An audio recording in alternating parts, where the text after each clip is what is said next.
শ্রাবণ মাস ভগবান শিবের জন্ম মাস। এই মাসটিকে কেন্দ্র করে বিভিন্ন কর্মসূচির অঙ্গ হিসেবে আগরতলার তোলাকোনা সেবা ধামে ভগবান শিবের মাথায় জল দিয়ে অভিষেক করলেন এলাকার মা বোনেরা এবং পরিশেষে কন্যা পূজা অনুষ্ঠিত হয়। উপস্থিত ছিলেন আগরতলা পৌর নিগমের মেয়র দীপক মজুমদার, বিধায়িকা অন্তরা দেব সরকার সহ অন্যান্যরা।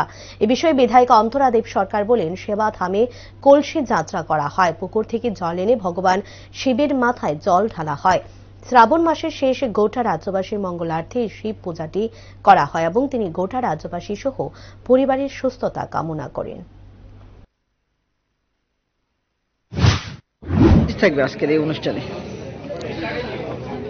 আজ আমরা কলস যাত্রা করেছি সেবাধাম শিব মন্দির থেকে। আমরা পাশের পুকুরে দিয়ে জল এনে ভগবান শিব ঠাকুরের মাথায় জল দিয়েছি।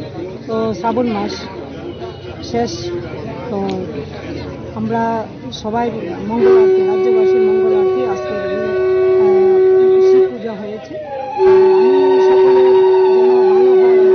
আমাদের রাজ্যের অনেক উন্নতি হয়, সবাই যেন রোগ শোক থেকে মুক্ত থাকে এবং সার্বিকভাবে যেন মানুষের মঙ্গল হয়। আমি আজকে এই শ্রাবণ মাসের শিব যে আমাদের জন্ম মাস হিসাবে আমরা যে পুজো করেছি, এই পুজোর জন্য সকল মঙ্গল আমি কামনা করছি।